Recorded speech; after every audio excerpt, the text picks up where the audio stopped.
اب یہ کئی لوگ کلپ دیکھیں گے، چاہے وہ کورونا کے ڈر سے ہی دیکھ لیں، ان کے لیے میں آسانی کے طور پہ نماز کی ترغیب کے اعتبار سے بتا دوں کہ میرے بھائیوں، دن رات میں صرف 17 رکعتیں آپ پڑھ لیں تو کتابوں کے خدا نے ہمیں جو بتایا ہے نا، آپ کی پرسش کوئی نہیں۔ صرف 17 رکعتیں، 2 فجر کی، 4 ظہر کی، 4 عصر کی، 3 مغرب کی، 4 عشاء کی۔ اب یہ کئی لوگ کلپ دیکھیں گے، چاہے وہ کورونا کے ڈر سے ہی دیکھ لیں، ان کے لیے میں آسانی کے طور پہ نماز کی ترغیب کے اعتبار سے بتا دوں کہ میرے بھائیوں، دن رات میں صرف 17 رکعتیں آپ پڑھ لیں تو کتابوں کے خدا نے ہمیں جو بتایا ہے نا، آپ کی پرسش کوئی نہیں ہونی۔ صرف 17 رکعتیں، 2 فجر کی، 4 ظہر کی، 4 عصر کی، 3 مغرب کی، 4 عشاء کی۔ باقی سب نفلی باتیں آپ انہیں سنت موقدہ کہہ دیں، آپ انہیں وطر کہہ دیں، آپ نوافل کہہ دیں۔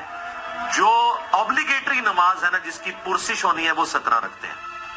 انا للہ و انا الیہ راجعون۔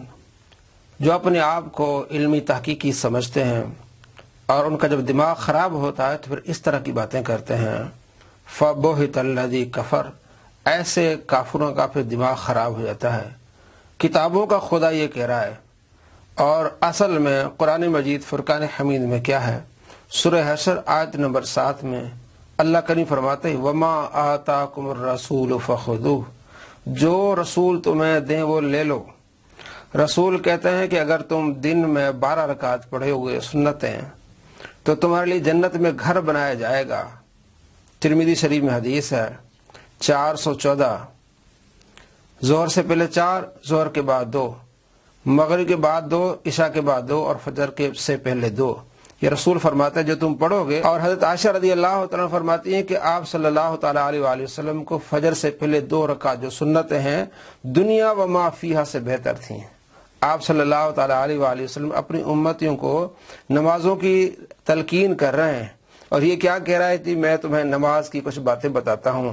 اس طرح کرونا وائرس میں جو لوگ اپنے گھروں میں بیٹھے ہوئے ہیں، انہیں یہ تلقین ہو رہی کہ آپ فرض پڑھ لیں، سنتیں چھوڑ دیں۔ تلقین تو کیا ہونی چاہیے تھی؟ بھئی آپ فرض پڑھیں، آپ سنتیں پڑھیں، آپ نفل پڑھیں، آپ گھر میں بیٹھیں فارغ، آپ تہجد پڑھیں، گڑ گڑا کے رب تبارک و تعالیٰ سے دعائیں مانگیں۔ یہ تبلیغ ہونی چاہیے تھی، لیکن نہیں۔ فَبُہِتَ الَّذِي کفر، جب ایسے لوگوں کا دماغ خراب ہوتا ہے تو پھر اس طرح کی باتیں کرتے ہیں۔ اللہ کے محبوب صلی اللہ تعالیٰ علیہ وآلہ وسلم فرماتے ہیں میری اور اللہ کی لعنت ہے اس شخص پر جو میری سنت کا تارک ہے۔ اللہ کریم اور اس کا محبوب لعنت بھیجتے ہیں۔ مشکات المصابیح حدیث نمبر 109 صفحہ نمبر 68، اس پر لعنت ہے جو نبی علیہ السلام کی سنت کا تارک ہے۔ یہ کہتا ہے یہ ساری نفلی بات ان کو چھوڑ دو۔ محدثین اور فقہا نے کہا ہے کہ آپ صلی اللہ تعالیٰ علیہ وآلہ وسلم کی سنتیں 2 طرح کی ہیں، سنن الزوائد، سنن الہدا، یعنی ایک وہ سنتیں جو کبھی آپ نے کی، کبھی آپ نے چھوڑ دی۔ دوسری وہ سنتیں جو آپ صلی اللہ تعالیٰ علیہ وآلہ وسلم ہمیشہ کی ہیں، کبھی کبھار چھوڑی ہیں، ادھر آپ نے ہمیشہ رکھی ہیں، انہیں کہتے ہیں سنت موقدہ۔ اور انہی کے بارے میں حدیث میں ہے، بخاری شریف میں حدیث ہے، آپ صلی اللہ تعالیٰ علیہ وآلہ وسلم ارشاد فرماتے ہیں کل امتی یدخلون، ہر میرا امتی جنت میں داخل ہوگا الا من ابا، مگر وہ جس نے میرا انکار کیا۔ صحابہ کرام علیہ رضوان عرض کیا رسول اللہ وہ کون ہے بد نصیب؟ فرمایا وہ جس نے میرے طریقے کو اختیار نہیں کیا، میری نافرمانی کی۔ بخاری شریف 7280 نمبر۔ آپ صلی اللہ تعالیٰ علیہ وآلہ وسلم فرماتے میری نافرمانی نہیں کرنا۔ پیارے نبی صلی اللہ تعالیٰ علیہ وآلہ وسلم نے یہ طریقہ بتایا، ظہر سے پہلے 4 پڑھنی ہے، ظہر کے بعد 2 پڑھنی ہے، مغرب کے بعد 2 پڑھنی ہے، عشاء کے بعد 2 پڑھنی ہے، فجر سے پہلے 2 کی اتنی فضیلت کہ دنیا و ما فیہا سے بہتر مجھے یہ چیز۔ لیکن موصوف کیا تبلیغ کر رہے ہیں؟ نعوذ باللہ من ذالک۔ یہ تبلیغ ہوتی ہے؟ یہ کرونا وائرس کے لوگوں کو یہ تبلیغ ہوتی ہے؟ انہیں تو یہ تبلیغ ہونی چاہیے تھی کہ آپ نفل پڑھیں، آپ سنتیں پڑھیں، آپ رب تبارک و تعالیٰ کی بارگاہ میں گر گئیں۔ لیکن یہ دیکھیں اور کس طرح باتیں کرتے ہیں، ہم علمی ہیں، ہم تحقیقی ہیں، ہم فلاں ہیں، الامان والحفیظ۔ اور بہانہ کیا بناتے ہیں؟ جناب علی ہم انہیں پھکی دیتے ہیں کہ اگر آپ سنت لازمی قرار دیتے ہیں تو پھر آپ روزے کیوں نہیں رکھتے؟ کتنا بڑا دھوکہ ہے۔ آپ صلی اللہ تعالیٰ علیہ وآلہ وسلم نے یہ سنتیں ہمیشہ ادا کی ہیں، روزوں کے بارے میں ایسا نہیں ہے۔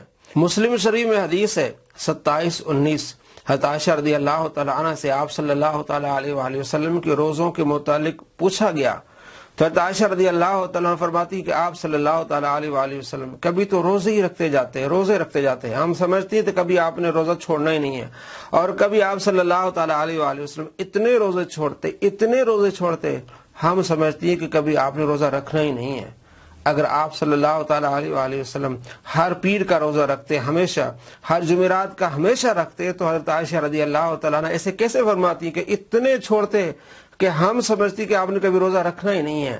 پیر کے روزے کی دلیل ہے، جمعرات کے روزے کی دلیل ہے، لیکن یہ کہیں سے ثابت نہیں کہ آپ نے ہر پیر کو ہر جمعرات کو روزہ رکھا ہے۔ اس لیے محدثین فقہا فرماتے ہیں یہ روزے پیر اور جمعرات کے روزے جو وہ نفلی ہیں، سنت مؤکدہ نہیں ہے۔ سنت مؤکدہ وہ نمازیں جو آپ صلی اللہ تعالیٰ علیہ وآلہ وسلم نے ہمیشہ پڑھی ہیں۔ تو دوستو آپ دیکھیں، آپ سمجھیں ایسے لوگوں کو جو نماز کی تلقین یہ کرتے ہیں کہ جناب علی آپ صرف فرض پڑھیں، یہ کتابوں کے خدا نے کہا ہے۔ اور قرآن مجید فرقان حمید میں اللہ کیا فرماتا ہے؟ من یطع الرسول فقد اطاع اللہ، جس نے رسول کی اطاعت کی اس نے اللہ کی اطاعت کی۔ یہ ہے رسول پاک صلی اللہ تعالیٰ علیہ وآلہ وسلم کی اطاعت اور محبت کی، جو آپ نے کیا اس طرح کیا جائے، ایسے حالات میں عبادت زیادہ کی جائے، نہ یہ کہ صرف فرضوں پر گزارا کیا جائے۔ الامان والحفیظ۔ السلام علیکم ورحمۃ اللہ وبرکاتہ۔